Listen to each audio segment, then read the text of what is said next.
आज की breaking news. Sanju वकील करेरा में हुआ आज बहुत बड़ा हादसा, जो कि ताबड़तोड़ फायरिंग की गई है संजू वकील के ऊपर, जिसमें बताया जा रहा है कि ज़मीन को लेकर विवाद हुआ था, उसके कारण उसको धमकी दी जा रही थी। आज उसका ताबड़तोड़ फायरिंग करके उनकी आज आम हत्या कर दी गई है। वक्त सरे बाजार वकील का मर्डर कर दिया गया। बदमाशों ने ताबड़तोड़ गोलियां चलाई हैं। तो जमीनी विवाद बताया जा रहा है, जिसके चलते वकील को गोली मारी गई और गोली मारकर हत्या की वारदात को अंजाम दिया गया। सबसे पहली तस्वीर एनडीटीवी आप तक पहुंचा रहा है शिवपुरी का ये पूरा मामला, और इस वक्त ये सबसे बड़ी खबर है।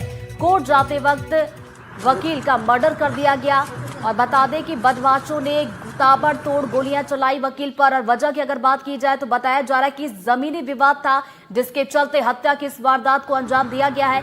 पहली तस्वीर एनडीटीवी आप तक पहुंचा रहा है मौके की, ये देखिए, जहां पर पूरा घटनाक्रम हुआ है।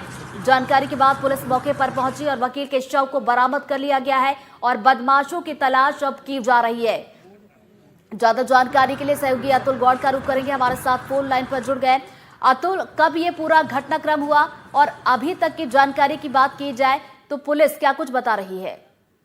जी रितु, देखिए दोपहर का मामला बताया जाता है। वकील साहब अपने घर से कोर्ट के लिए रवाना होते हैं, मोटरसाइकिल पर बैठे हुए होते हैं, लेकिन वहां जब रास्ते में से गुजरते हैं तो पहले से घात लगाए हुए बदमाश वकील साहब की गुजरने का इंतजार कर रहे होते हैं, क्योंकि ये बताया गया है कि कहीं ना कहीं बदमाशों ने उनकी रैकी की हुई थी और वो बाकायदा ताक में बैठे हुए थे कि जैसे ही वकील गुजरेंगे और उन पर ताबड़तोड़ हमला कर उन्हें मौत के घाट उतार दिया जाएगा। यही कोशिश उन्होंने अंजाम दी, जिसमें सफल हुए और मौके से इस वारदात को अंजाम देकर फरार हो गए। जो वकील हैं उनकी जो स्थिति है वो ये साफ तौर पर बयान करती है कि जो परिवार है उनका, वो ये कहता है कि कोई जमीन का विवाद है और इस जमीन के विवाद के चलते बदमाशों ने उन्हें निशाना बनाया और मौत के घाट उतार दिया। फिलहाल पुलिस इस मामले में जांच कर रही है। वकील का नाम संजय कुमार सक्सेना बताया गया है और उनकी मौके पर ही मौत हो गई, क्योंकि अस्पताल पहुंचाते वक्त जब उनका जो इस प्रत्यक्षदर्शी थे या कुछ लोग और गुजर रहे थे, उन्होंने जब उनको पहुंचाया तो वहां उनको डॉक्टरों ने मृत घोषित कर दिया।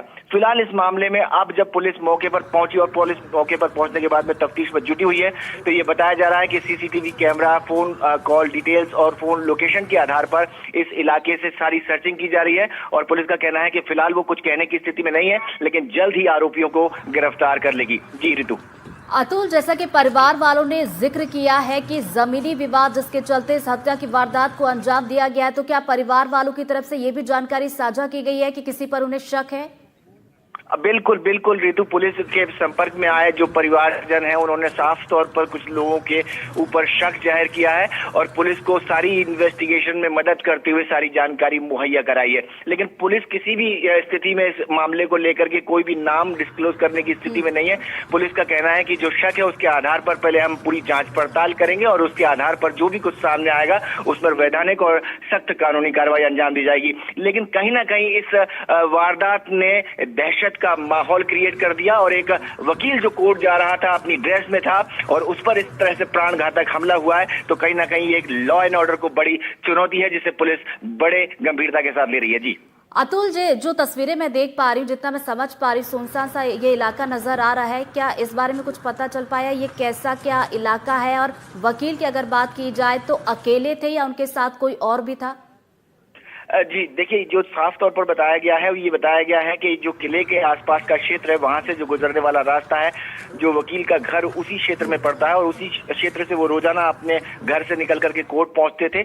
लेकिन आज जब वो जा रहे थे तो वो अपने मोटरसाइकिल पर अकेले थे और वारदात को उसी समय अंजाम दिया गया जब वो अकेले थे। और जहां तक रास्ते की सुनसान की बात है तो रास्ता इतना सुनसान नहीं है कि वहां से कोई गुजरता ना हो, लेकिन हाँ ये बात सही है कि उस पर ज्यादा ट्रैफिक नहीं होता। तो इस दौरान जब घटना घटित हुई तो निश्चित तौर पर वकील साहब जब गुजर रहे थे तो उनके पीछे कोई वाहन नहीं गुजर रहा था। यही मौके का फायदा उठाकर के बदमाशों ने अंधाधुंध फायरिंग की और उन्हें मौत के घाट उतार दिया। जी रितु।